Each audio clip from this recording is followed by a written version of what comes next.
बिहार के कई सरकारी विद्यालयों में शुक्रवार की छुट्टी और रविवार को पढ़ाई का मुद्दा अब तूल पकड़ने लगा है। इस मामले में बिहार राज्य अल्पसंख्यक आयोग ने शिक्षा विभाग को पत्र लिखकर शुक्रवार की छुट्टी को बरकरार रखने के लिए कहा है।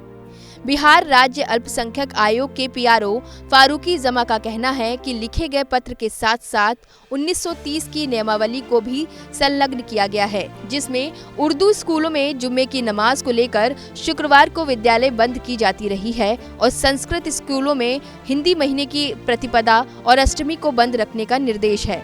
शुक्रवार की छुट्टी जायज है।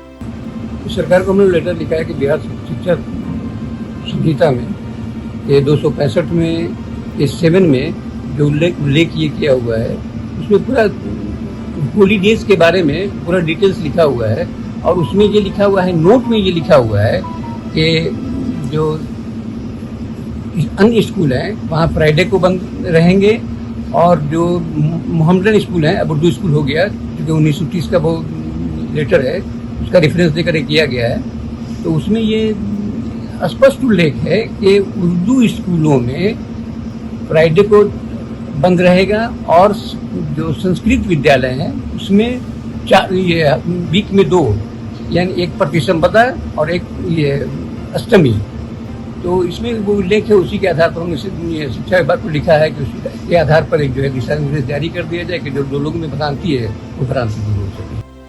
इस मामले पर अल्पसंख्यक कल्याण मंत्री जमा खान ने कहा कि आयोग ने पत्र लिखा है, हम भी सरकार से मांग करते हैं कि शुक्रवार की छुट्टी दी जाए, क्योंकि ये नियम आज नया नहीं है। हम लोग बचपन से देखते आ रहे हैं कि शुक्रवार को छुट्टी होती रही है। इधर विभाग को लिखे गए पत्र को लेकर बीजेपी के प्रवक्ता प्रेम रंजन पटेल आयोग पर ही हमलावर हो गए। प्रेम रंजन ने कहा कि आयोग का काम है अनुशंसा करना, लेकिन उस नियम को बदलना या नियम बनाना सरकार का काम है। सरकार अगर चाहेगी तभी शुक्रवार को छुट्टी का नियम बन सकता है, न कि अल्पसंख्यक आयोग के कहने से या लेटर लिखने से बनेगा। आयोग सरकार बनाती है, आयोग अनुशंसा करती है। आयोग अगर कोई आदेश कर रहा है तो मुझे लगता है कि ऐसे आयोग को विचार करना चाहिए। देखिए, आदेश सरकार पालन करती है। कोई पदाधिकारी अपनी मर्जी से यह आदेश नहीं दे सकती है। नियम जो बनता है उस नियम का पालन सभी पदाधिकारियों को करना होता है। जहां तक आयोग की बात है, आयोग अनुशंसा करता है और अनुशंसाओं का उसका सरकार फैसले लेती है। तो आयोग कोई आदेश नहीं जारी करता है, आयोग को अनुशंसा अपना देना होता है। बता दें कि शिक्षा मंत्री विजय कुमार चौधरी ने ये कहा है कि इस मामले में अधिकारियों को समीक्षा करने का पत्र भेजा गया है। अभी तक उसकी रिपोर्ट नहीं आई है। शिक्षा मंत्री ने ये भी कहा है कि किशनगंज के कई अधिकारियों से उनकी फोन पर बात हुई है और उन लोगों ने कहा है कि ये नियम बहुत पहले से चलता आ रहा है। जब तक रिपोर्ट नहीं आ जाती है, कुछ भी कहना जल्दबाजी होगी। सरकार की तरफ से बातें प्रकाश में दी गई थी कि उसके लिए जो ग्राउंड वर्क होता है, जो पेपर वर्क होता है, क्योंकि वो कितना बड़ा एक्सरसाइज है आप सोच सकते हैं कि प्रदेश के एक एक आदमी का नाम लिख के जात और केवल सोशल कंपोजिशन नहीं, उनके आर्थिक स्थिति के बारे में भी इस जनगणना में बातें उल्लिखित होने का प्रावधान किया गया है। तो इस रूप में अब उसका प्रोफॉर्मा बनाने से लेके जो कर्मचारी इस कार्य में लगेंगे उनके पूरे प्रशिक्षण की आवश्यकता होती है। और ये जान लीजिए कि एक बार शुरू हो जाएगा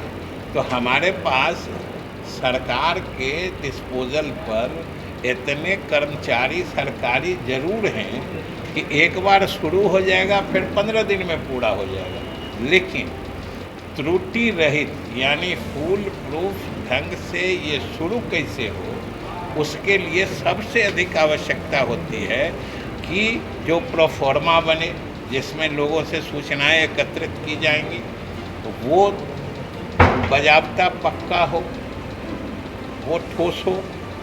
दूसरा, जो आदमी जनगणना तो है नहीं, गणना करने जाएंगे, वो पूरे तरह से प्रशिक्षित हों कि कोई सूचना छूटे नहीं। तो ये दोनों काम अभी चल रहा है, अभी प्रोफार्मा तैयारी हो रहा है। फिर जो इसमें कर्मी लगेंगे उनका प्रशिक्षण का दौर आएगा, और एक बार जब शुरू हो जाएगा फिर वो उसमें ज़्यादा दिन नहीं लगेगा, इसलिए वो चल रहा है। मंत्री जी, सीटेट और इंटेट पास स्कूल में जो छुट्टी को लेकर मामला था, उसमें जो आप जांच के लिए अधिकारियों को बोले थे शुक्रवार की छुट्टी, रविवार की छुट्टी को लेकर, उसमें कहाँ अभी वर्तमान नहीं, अभी वहाँ से कोई विस्तृत प्रतिवेदन नहीं आया है। एक प्राइमा फेसी उन लोगों ने सूचना दी है कि ये पिछले लगातार कई वर्षों से कब से है उनके पास अभी रिकॉर्ड नहीं मिल पा रहा है। हमने इसीलिए उनको कहा है कि आप सारे दस्तावेजों के जो ऑफिशियल डॉक्यूमेंट्स हैं उसको देख लीजिए कि ये कब से शुरू हुआ है, क्योंकि अभी तक जितने पदाधिकारी हैं जिनसे भी पूछा जा रहा है सब कह रहे हैं कि हमारे पहले से चल रहा है। तो इसलिए हम लोग उसके संबंध में और कहा है कि जांच करके आप डिटेल रिपोर्ट दे दीजिए।